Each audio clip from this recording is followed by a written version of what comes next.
Love that song. Ooh, boo! Happy Halloween, everybody! Thank you for downloading. You scared me. I try. See? I said boo, and I scared you because it's Halloween. Hello, everyone. Larry here. And Anthony here. Happy Halloween, sir. Happy Halloween to you, too. Ooh, boy. I gotta get ready to hand out the candy and everything. Fun. Oh, I would love to do that, but I'm not going to. The part of Halloween that I don't miss. Well, I'm just thankful that I don't have candy sitting in my house because I usually wind up eating it all. Honestly, right? Where I live, I got the doors in the back of the house and no one knows about it. So I'm safe. Well, I've had the same thing, too. I mean, every apartment I've lived in for 10 years, and the last 10 years, like, I've never been in an apartment where people would come knock on the door asking for candy. And if they do, you better be worried. I was going to say, either that or they know better. Well, they have to knock on doors to tell you they live there. More or less. So this is a frightful time of year, I'll tell you that much. Are you a fan of Halloween? I'm a huge fan of Halloween. It's maybe my favorite holiday of the year, which I always find kind of ironic because I spent most of my life not dressing up for Halloween. But we sure did watch a lot of these type of movies growing up, I'll tell you that much. If you don't know already, we've known each other for, 20 years at this point? Yeah, for a long, long time. For over 20 years. Yeah. Now. And I'm not really a horror fan, but everyone I hung out with was a horror fan. And we certainly watched our plethora of horror movies.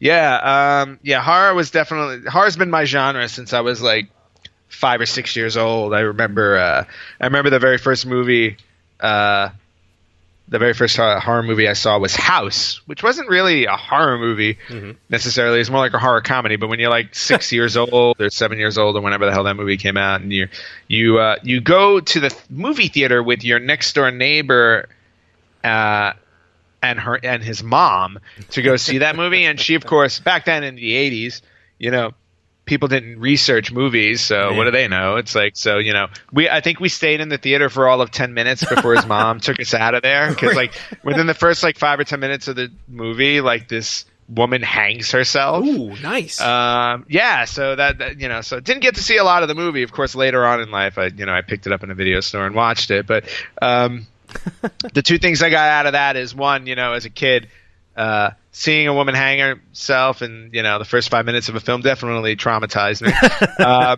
And the second thing that comes out of that story is one of those life lessons of, how small the world is? The world is this small. The kid in the opening scene from that movie, who finds the woman hanging herself is my landlord right now. Are you kidding me? For real? Nope, I am dead serious.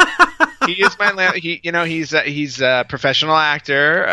He actually starred in his own TV series in the 90s, but he is currently a good friend of mine and my landlord, and he was in the very first scene in the very first horror movie I ever saw. When did you put that two and two together? I forgot when we were talking about it one day, and he was like, I was in all these movies, yada, yada, yada. And I'm like, and then I went on IMDb and looked at the list of stuff, and I'm like, oh, he was he was a lead in this TV series in the 90s and all this stuff. And I'm like, wait a minute, House. I go, who the hell did he play in House? So I asked him, he's like, oh yeah, he's like, I was the kid in the first scene who found the woman hanging. I'm like, oh my God. I was like, you scared the shit out of me, but I was a kid. Sorry, cursing. My bad. We're going to let it go at this point. It's all right. But it's just one of those weird things where it's like, okay, like 30-something years later, here I am, friends with this guy who's in, who was in the original House. And I also found out from him that I know. And then at one point in his life, he's actually still good. He's actually still friends with this guy, but he was roommates with Andrus Jones, and Andrus Jones played Rick in A Nightmare on Elm Street Part 4. Okay. And he was also, to segue over into the video game references, he was also one of the characters in the Sega CD horror game Night Trap. Wow. You got a lot of good connections. At what point does Kevin Bacon come into play with these connections? It hasn't happened yet, but I bet you, I think I may be like 1 or 2 degrees off, so I'm not far. But, no, that's pretty wild that between your landlord being in a movie that scared the hell out of you in the beginning your movie watching days, and I guess we can maybe one day interview someone who was actually in a real video game with Sega CD. Yeah, I would love to. I would love to make that connection. I've never actually met Andrew Jones. Oh, okay. I don't know how often he talks to him, but I would love to. I would love to make that connection. I think that would be awesome. Not only that, but to also talk to somebody who starred in a Nightmare on Elm Street movie would be right. No, that's pretty cool. Yeah, that's pretty sweet. So especially since Nightmare on Elm Street is my favorite horror series. So over Friday the 13th. Oh yeah, hands down. Nightmare on Elm Street is by far has always been my favorite. Fair enough. And it's actually Nightmare on Elm Street. Nightmare on Elm Street, I think, is the game when I was at the Game Expo. Right, that was one I was trying to find. You asked me to see, which that was the one I was trying to have you get your hands on because I had I've owned Nightmare on Elm Street for NES for like the longest time, and for some odd reason, I don't know, with my various moves cross country, back and forth and stuff like that, it seemed to have disappeared from my collection.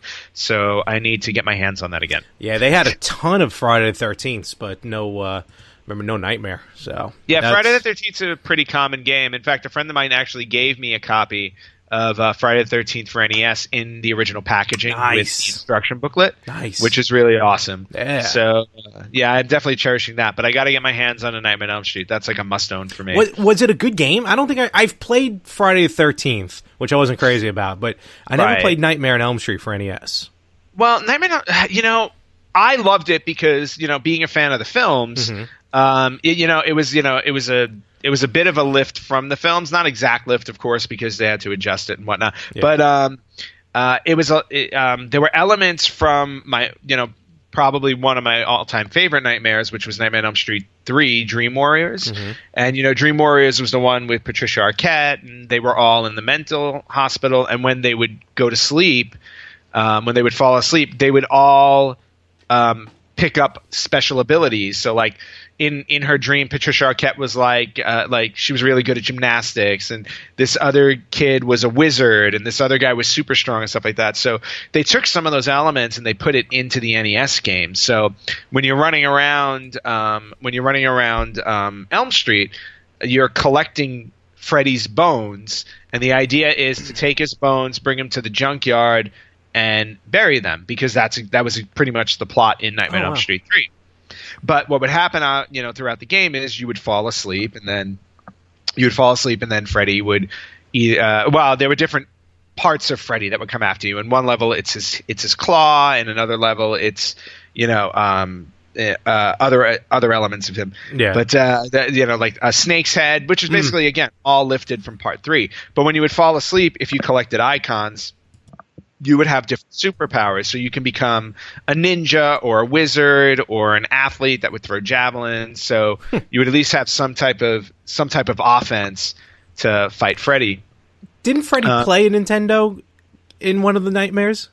Yes, in Freddy's Dead, the final nightmare. Oh, that one? Okay. Yeah, the god-awful one that was in 3D for the last 20 minutes. But so in that movie, he kills somebody through video game. Actually, he kills Breckin Meyer. Oh, really? Breckin Meyer was a stoner who liked to play video games, and Freddy got to kill him in a video game. Like a Power Glove or something on it? Yep, and famous lines, because they ripped the controller out of Freddy's hand, and he uses the Power Glove to finish off Breckin Meyer. It definitely, at that point, Freddy had become pretty much a joke in the films. It was a little too hokey at that point.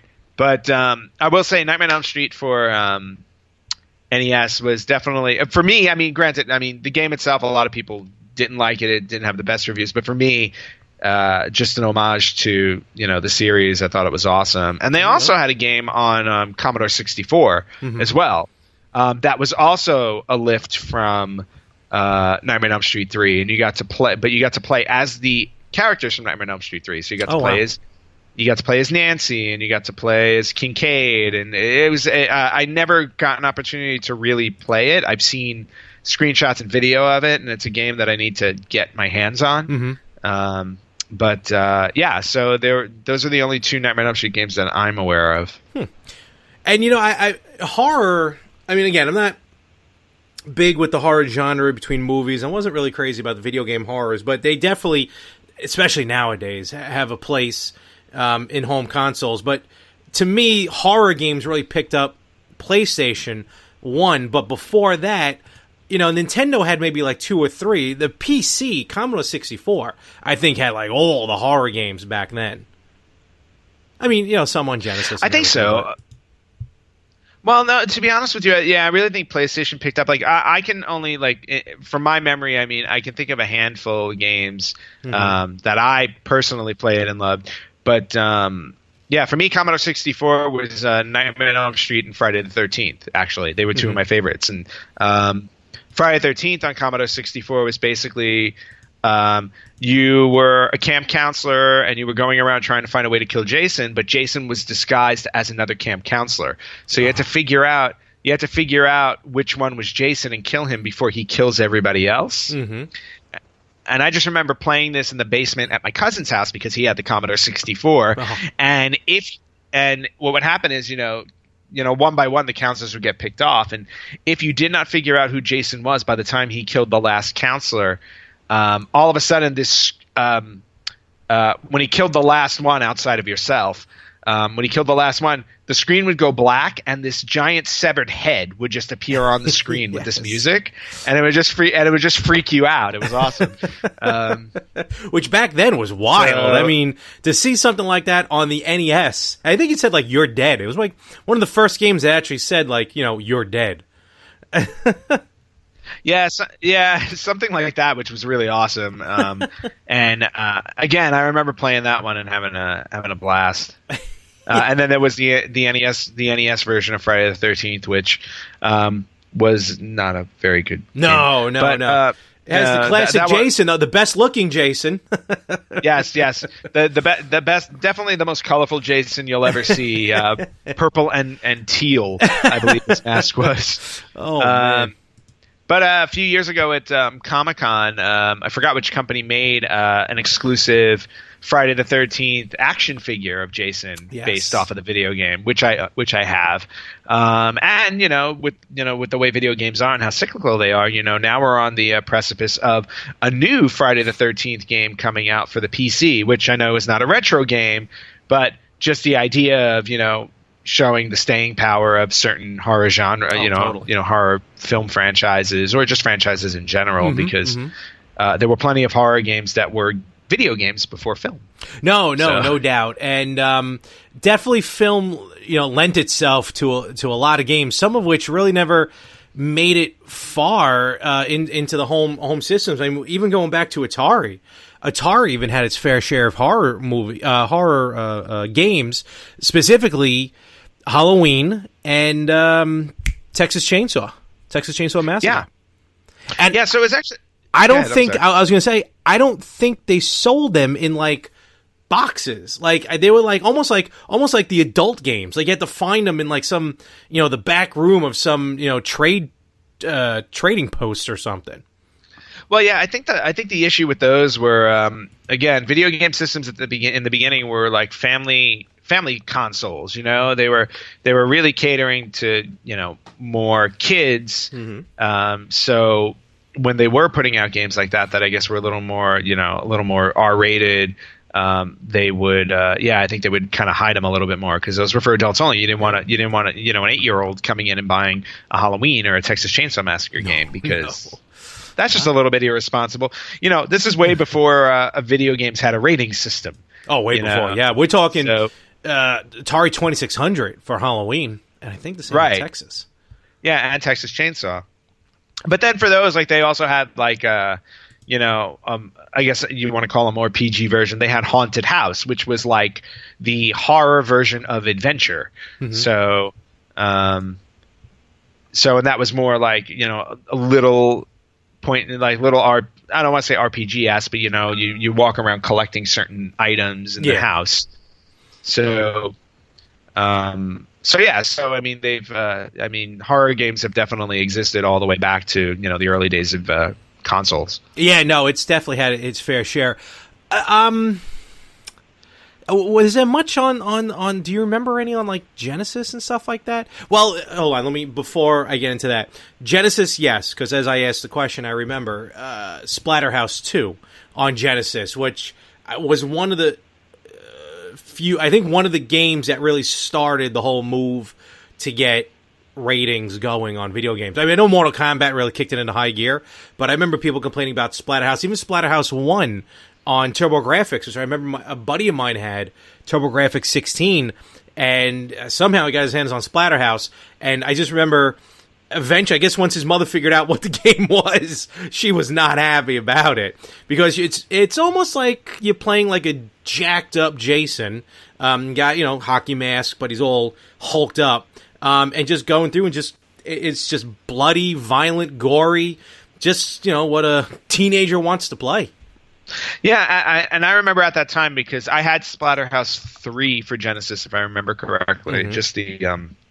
Just the blood that used to just pour out of all the enemies that you would beat the crap out of. It was just cut them in half and stuff. Oh, it got wild. Yeah, there was just all kinds of crazy stuff you did to them. So, yeah, I believe that was definitely one of the games. It may have been one of the games cited when they finally, went to court and got the rating system. Of course, Mortal Kombat is the most infamous of it. Yeah, that's the one that pushed it over the fence. But. Yeah, there's no question about that. So yeah, I mean, just as systems evolved, games were going to get more graphic. I mean, for every racing game or RPG, everything got prettier. For horror games, everything got gorier. I mean, that was the whole point. You wanted it to make it look as realistic as possible, and that's what happened when you got to Genesis, and then of course, way more with PC games, PlayStation games, and stuff like that. So. And, we're talking like a lot of the movie genres, which nowadays that's really picking it up. And Splatterhouse was one of the first original games. I mean, we opened the show with a game that, you kind of, when you look back on it, you may not think it's horror related, but it had some little bit of creepiness to it. It was the Castlevania series. Because remember, back then, being younger, dealing with Dracula and everything, kind of freaks you out a little bit. Well, no, I mean, I would definitely categorize Castlevania as a horror game franchise. There's no question about it. I mean, you want to think, you can't think of a more iconic villain in the horror genre than Dracula. I mean, so making him the final boss in the series, right there, then and there, you got your horror game right there, and then you would play, you'd fight against vampire bats and Medusa. So they were Frankenstein. Mummy, yeah. So I mean, the Mummy. They really covered, every classic horror genre in the Castlevania series. So I mean, I would definitely put that almost at the top of the list. I was going to say it's almost like they were like the first Castlevania. When you think about it, was kind of like just trying to. An homage, if you will, to the old Universal monster movies with Frankenstein, Mummy, even I'm sure not the Blue Lagoon monster, but Blue Lagoon, no, Black Lagoon, Creature from the Blue Lagoon was Blue Lagoon was a terrible movie. So Creature from the Black Lagoon, yes. So so it's kind of like an homage to that too, which those movies still hold up nowadays. So does Castlevania. Castlevania 2, not so much. Well, the interesting thing about Castlevania 2, I mean, because actually I played through Castlevania 2 a couple of times because I really enjoyed it. I think it was the first pseudo RPG thing game that I played. But again, talking about horror franchises or horror games, I mean, the whole point of Castlevania 2 is you're collecting Dracula's body parts to put him back together so you can kill him once and for all. Why the logic behind that, I don't know why. I mean, since he's broken up into different body parts, I mean, wouldn't he stay dead if you just left him alone? But, oh, totally. And it's the easiest boss battle in any of the series anyway. Yes, if you have the holy water. Exactly. Yeah, 1, 2, 3. And you're going to learn. You will learn that soon when it's your turn to play Castlevania. I'm still debating whether to get the console or just do it on the mini NES. I'll probably do it on the mini NES. I would say do the mini NES because I'm not getting finishing Shining Force 2 anytime soon. Fair enough. Still got to get to that. And of course, one of the scariest things about Castlevania 2 was every time it turned to night and turned to day. God, that was horrible.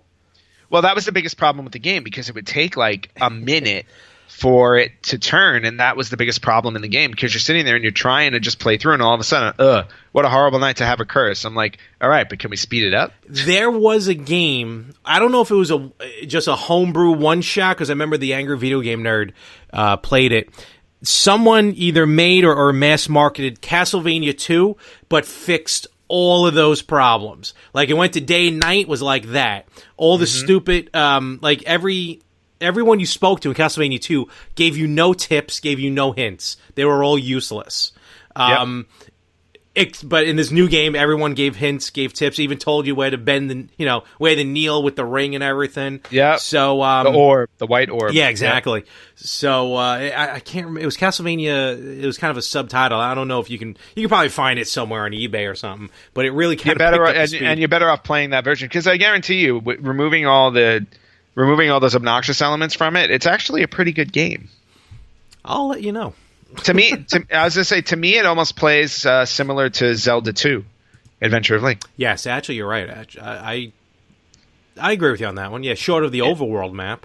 So. Exactly, short of the overworld map, it's kind of similar to that. Yeah, no, so yeah, Castlevania, and of course the Castlevania series has persevered beyond NES. Castlevania Symphony of the Night for PlayStation is probably one of my favorite games of all time. Just a beautiful, beautiful game. Between the graphics, the music, the difficulty, everything about that game was just perfect. Soundtrack was awesome on that. It was one of the few games you could pop into a regular CD and play. Yep. And then when you thought you had the game beat, and then it just turned upside down on you, and you had to play it through again. It was just crazy. Oh, don't even remind me about that part. No, that game rocked. Castle Symphony of the Night. And Castlevania was a good, it was a horror genre, but let's talk about, real creepy horror games, which, again, PC, we're going to get to PlayStation, we're going to get to the big one in a little bit, but, the obvious big one. Yeah. But, I mean, Clock Tower, Clock Tower is one of the ones that I like. Again, it's not that's the type of game. It's not for everybody because it plays really slow. Mm-hmm. But it's basically a slasher movie in the form of a video game. So you are one of two lead female characters. You actually choose. It's almost a little like Choose Your Own Adventure, depending on what choices you make, where you decide to go search first, and what information you find out would dictate who you were as the lead, and then eventually what ending you get for the game, because there were 10 different endings for that game. And then what would happen is you would get to different parts of the day where Scissorman, who was the killer in those games. That's the whole thing, yep. Yep, where Scissorman would show up, and then it was basically a straight-up slasher movie where you're hiding and fighting your way just to survive the night before before he kills you. And I just remember, loving that game because I had picked up that game right around the time that Scream had come out in theaters, and of course, Scream is another one of my all-time favorites. Thank you, Wes Craven. May you rest in peace. So Clock Tower to me was almost like, oh man, if they could make Scream into a video game, this would be the video game for it. And in fact, they were supposed to make a Scream video game, and they wound up scrapping it. Oh, really? It was on the docket for a while. I think it was either after the second movie or right before the third one came out that they were planning a Scream video game, and then it just never came to be. Oh. Unfortunately, because I think it would have made a great game. But yeah, the Clock Tower series was an excellent series. It actually originated on PC. You're right. Then it moved to PlayStation. I did say PC. Yeah, there was on PC. The first game to star Scissorman was a game called D. It was just the letter D. And then the girl, the lead girl from D, transferred into Clock Tower, and then you had the Clock Tower series happen. And then Clock Tower 3 was on PlayStation 2, which I also own. Yeah, so that was I never played it, but again, I've seen some stuff from it. It's kind of it was some fun stuff, absolutely some fun stuff. But switching back over to PC, what? Go ahead. No, I was going to say then you had others I don't know if you ever played Seventh Guest, 11th Hour. You ever play those games? Oh, we've talked about those before on the podcast. So Seventh Guest is by far probably one of my favorite games of all time. First off, it was one of the first games I personally ever played with full motion video. And then just, again, I mean, I'm a horror kid. Anything, give me a haunted house, a spooky house where weird things are happening, and I'm all in. So, I mean, just going through that game and solving puzzle on top of puzzle just to determine what happened to the six guests inside this house and who the seventh guest was, and watching everybody meet their demise as you were solving all of these really cryptic puzzles in this spooky house was just an absolute treat for me. I've probably played through that game more than any other game I've played. I think I played through that game at least half a dozen times. Oh man! And then 11th Hour, which they tried to capitalize on, the seventh guest with the sequel, wasn't as good. The acting was as crummy as the first one, but the story itself was kind of weak. They did offer 3 different endings for the 11th Hour, which was interesting. It was obvious which one the right ending was, of course, but definitely 2 really great games. And if you're into puzzle solving kind of games with that first person perspective and you like horror, even today, you can go on Steam and download Seventh Guest, and I strongly recommend it because it's fantastic. And then just to wrap it up really quickly on Seventh Guest, there's a fan site that's been developing a sequel to Seventh Guest. Well, to 11th Hour, so this would be the 3rd game in the series.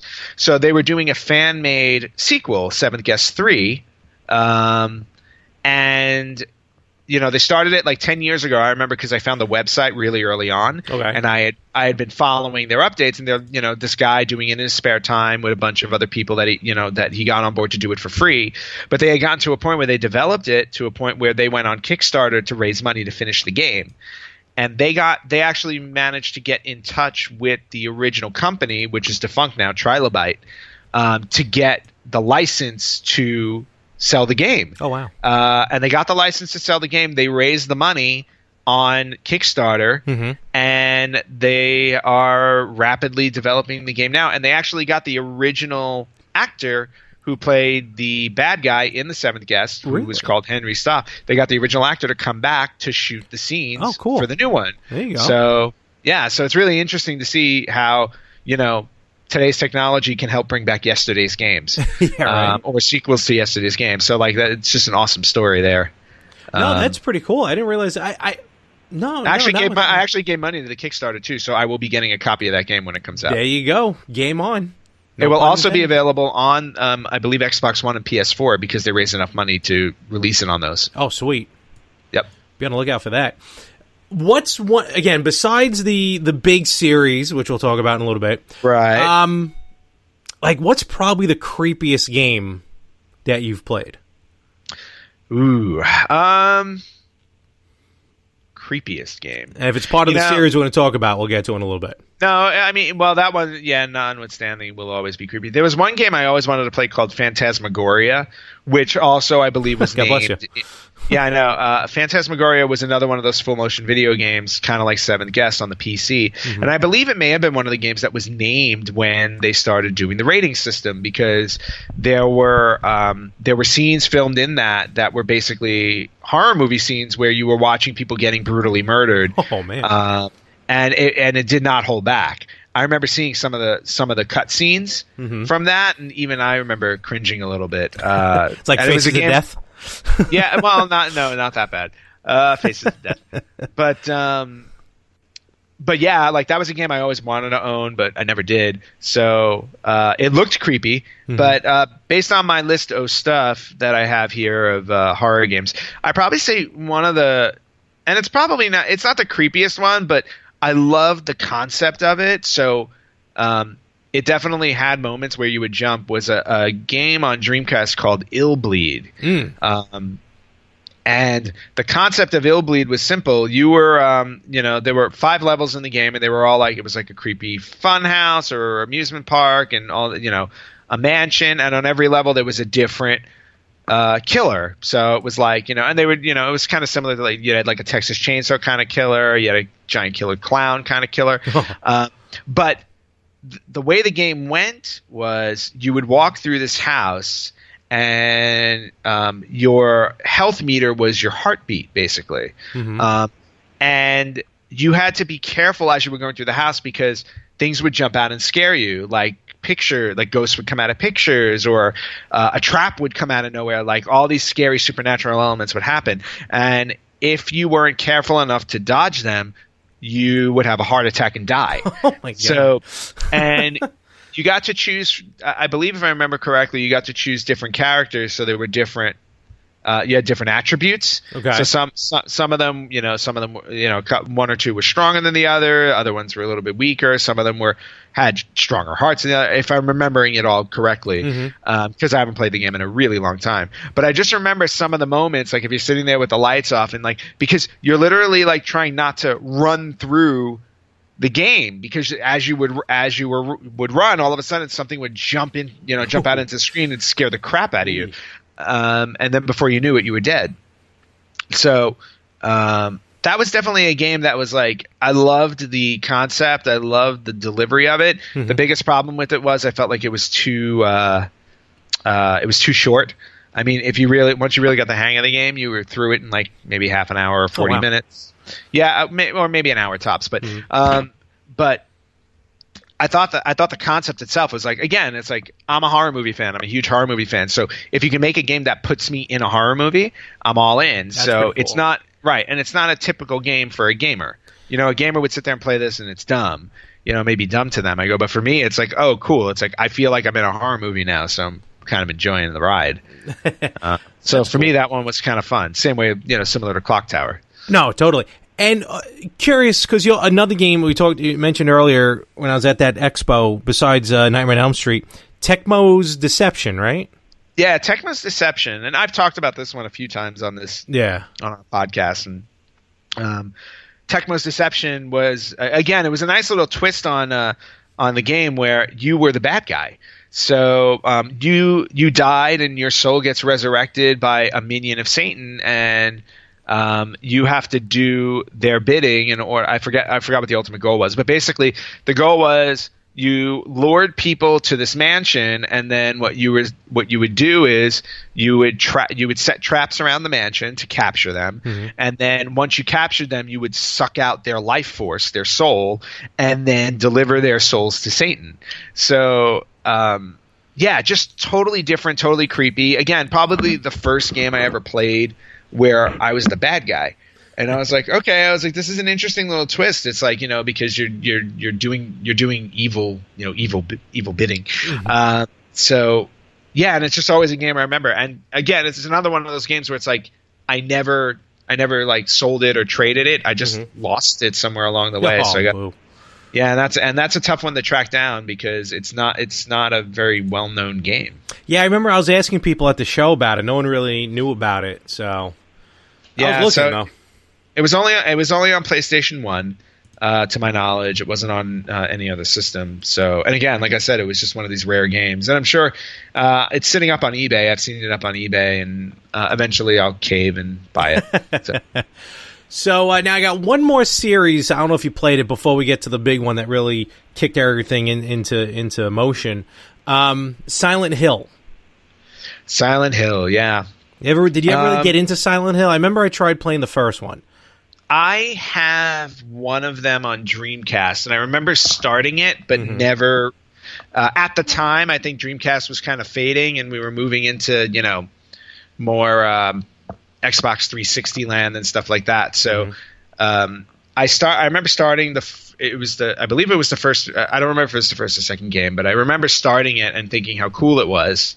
But it was a series that I never really jumped into completely. Yeah. I remember liking the first movie. First movie was good. Yes. First movie was good. The second one I didn't care for all that much. I didn't see the I remember really enjoying the maze they did at Universal Studios Halloween Horror Nights based on Silent Hill. Really? Yeah, they did that a few years ago, and I went to that Halloween Horror Nights, and it was awesome. Like because they had like the creepy nurses popping out at you with the rays, and they had the guy on stilts with that, I don't even know, that pyramid shaped thing really? for a head. Wow. Remember that thing? And he would just literally like be walking on stilts and then like bend down and like he's right in your face. Like they did a really good job with that maze. It was a lot of fun. But again, that's one of those series where if I ever have the time, one of these years, I would love to go back and play through them all because I heard a lot. I heard nothing but good things for those games. Yeah, so right. it'd be interesting to go back and play them now. Definitely creepy. But Silent Hill definitely had a lot of entries into what eventually became called survival horror games, and that whole genre would not be around if it wasn't for Resident Evil.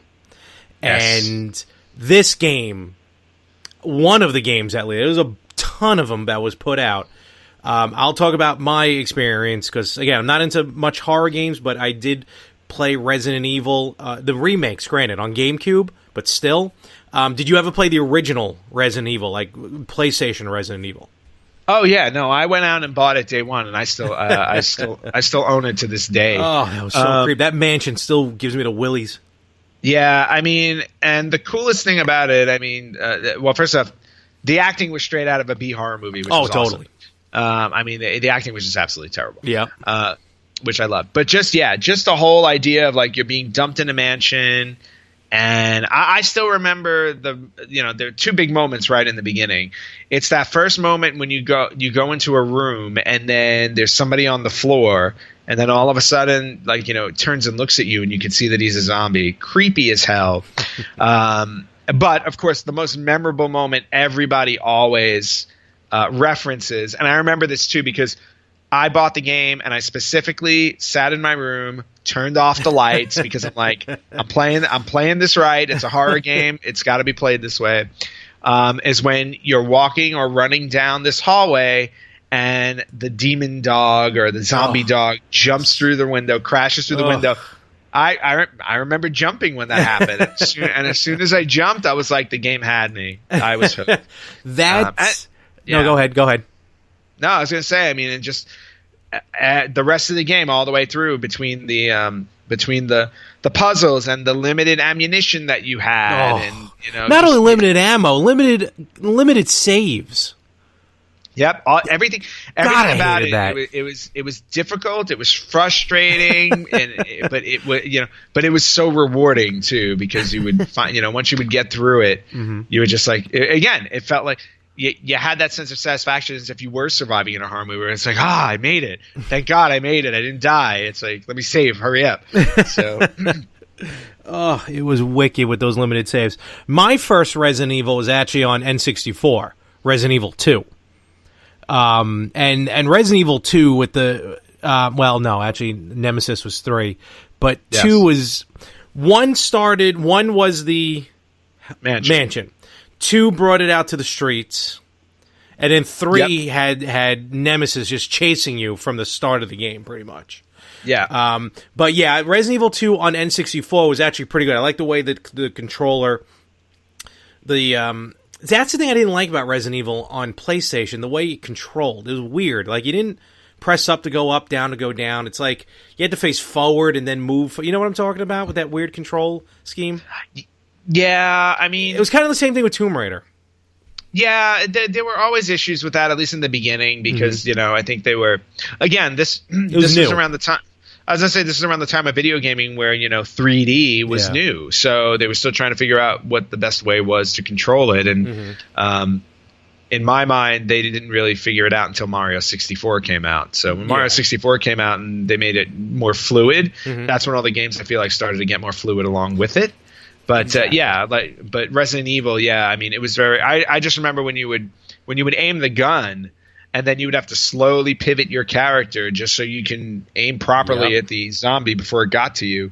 It was definitely it was a painstaking process. And the creep factor, like, really jumped up a lot in my opinion because there was really no music.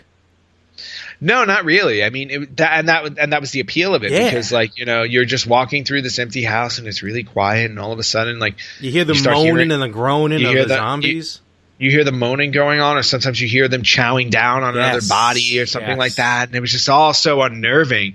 And it played well to the whole concept of, like, if this were happening in real life, not in a movie, there would be no score, there would be no music. It's just going to be you and these ugly, frightening, disgusting sounds going on. talking about how what scared you with playing it, that's what happened to me. Now, I picked up on GameCube, so I know we're borderline with retro, but still, on GameCube, I picked up, they remade Resident Evil, and then they made Resident Evil 0, but Resident Evil, so the graphics are now upgraded to GameCube-style graphics, and I'm playing, and I get to that point, but it wasn't a dog. It was the same hallway, lights are out. I'm like, I'm going to try it here, and I'm in the basement of my parents' house, so you remember, once the lights went out, because there's really no windows, it's a basement, it was pitch dark in there, and I'm walking through the hallway, and it wasn't a dog, it was a rock that gets thrown through the window, nice. But still, it freaked me out. I turned the lights on, I popped the game out, I'm like, I gotta play something else. Man, that even thinking about it now gave me the chills. I'm not good with jump scares. Yeah, see, and for me, the more jump scares, the better. That's what gets my adrenaline running. That's why I love good horror movies. There's a ton of Resident Evil. They're coming out with Resident Evil 8, right? 7? 7, excuse me, 7. So 7's about to come out. Yep, very short. Which was your favorite Resident Evil, even including some of the remakes? Well, I have to say my heart goes to Resident Evil 2. I think they did a really good, solid job with it. You had 2 playable characters, and they both took you through 2 different stories, depending on which one you chose. Leon Kennedy or Jill Valentine. And it was just absolutely, enjoyable playing both stories, which was cool. And I felt like that gave it that replay value, which I enjoyed. Yep.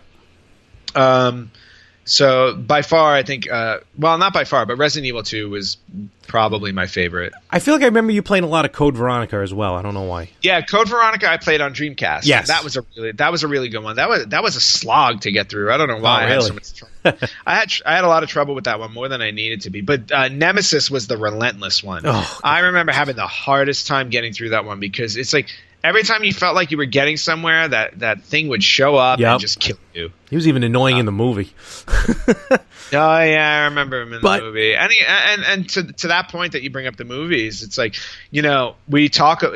people talk about how video games don't really spawn good movies. I mean, and granted, I'm not saying the Resident Evil movies are the greatest movies in the world, but they're watchable. They're good. They're watchable, and they spawned 6 films, and now there's the 7th one coming now. The last one, which is the last one supposedly. I never believed that, not at all ever. So I mean, I think Mila Jovovich is getting tired, so it may be the last one. I think that's a problem. I think she is a zombie at this point. But yeah, I mean, just to show you that the power of a franchise. I'll dare say that the first Resident Evil movie was a success. Even from a movie standard, you know what I mean? Yeah, no, it was a success. Yeah. I mean, if I remember correctly, I think horror movies almost always make their money back. And if I remember correctly, the first Resident Evil was considered a really good success. I'm trying to remember like the first and the third one. I don't know why the third one I think was in 3D. That was a good one too. Was it in 3D? One of them was in 3D, and the one that was in 3D was actually really good. Okay. Yeah. Well, I remember I could swear the first one made the first one made like 40 million in the box office, which isn't that bad for a horror movie, especially when you're talking about a horror movie that came out in 2002. And not only that, but a video game. That's what, I'm based on a video. Yeah. Here we go. I don't know. You may pull it up, and you'll know this better than I do. Budget was $35 million. The box office, I don't know if this is worldwide or not, was $102.4 million. Yeah, so that's global, and and usually when you look at the budget for a motion picture, you could almost double it when you think about the advertising campaigns and marketing that they do. So if it costs $30 million to make, it actually really costs like $60. Yeah. So the fact that it made 102 means it did turn a profit. Yeah, it was which worldwide. Is why, right. So if it turned a profit, that's why they obviously continued making them. Totally. Yeah, it was about 40 million and one here in the U.S. But still, I would say of all of them, Resident Evil, and all of them are definitely watchable. The cartoon ones, the animated ones, not so much. But the live-action ones, definitely good. I'm looking forward to this last one, the final chapter. Which is the 6th one, not the 7th. Yep. And so did I see Retribution? Yeah, I saw Retribution. But bottom line, I don't remember where I left off with them. I think I only saw the first 3. Extinction was the one in Vegas. I believe so. Yes. Yeah, that's the last one I saw. Oh, okay. Was that so I'm a little behind. Yeah, that one or Afterlife was in 3D. Oh, Afterlife. The 4th one was in 3D. That's right. Okay. But in any event, definitely good games, good movies. More importantly, good games. And yeah, I mean, Resident Evil is the go-to at this point, even to today with the modern systems, and there's a lot of scary games out there, but Resident Evil still holds up. I think it's just that whole zombie genre. So and as graphics get better, obviously they offer more opportunities to scare. So you have games like the Saw games that came out, or Dead Rising, Left 4 Dead, The Evil Within. You have all these kinds of games that benefit from the great graphics and everything like that. But of course, as a retro gamer, I will always default to the classics because they were awesome. Yeah. And Resident Evil is a good one to end on, even though we didn't talk about probably one of the most horrific things in video game industry, which was the Virtual Boy. So so don't ever say you don't own anything horror related in the video game industry, because you do. I did. and like a zombie, it will rise from the dead one day and kill us all. Probably. From boredom. And with that, how dare you, sir? And with that, we're gonna start to wrap it up. If you have your own genres, your Halloween, your scary games, let us know about it at the Facebook page. With that, be safe, Anthony. Hopefully, you'll give out a lot of candy if anyone runs into you. I just got to go buy the razor blades. There you go. And with that, happy Halloween, everyone. Be safe. Happy Halloween, everybody. Catch you next time.